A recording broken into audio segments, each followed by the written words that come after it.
ಕೇವಲ engine oil ಕುಡಿದು ಬದುಕ್ತಾ ಇರುವ ವ್ಯಕ್ತಿಯನ್ನ ನೀವೆಂದಾದ್ರೂ ನೋಡಿದ್ದೀರಾ?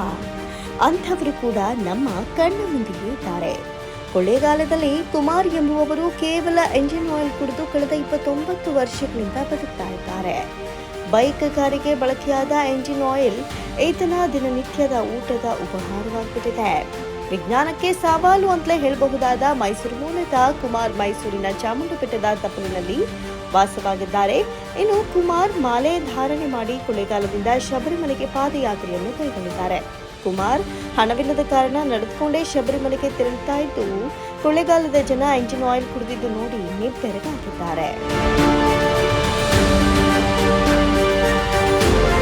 ಸದ್ಯಕ್ಕೆ ಈ ವಿಡಿಯೋ ಸೋಷಿಯಲ್ ಮೀಡಿಯಾದಲ್ಲಿ ಭಾರಿನೇ ವೈರಲ್ ಆಗ್ತಾ ಇದೆ. ನಾನಾ ಕಮೆಂಟ್ಗಳಿಗೂ ಕೂಡ ಕಾರಣವಾಗ್ತಾ ಇದೆ.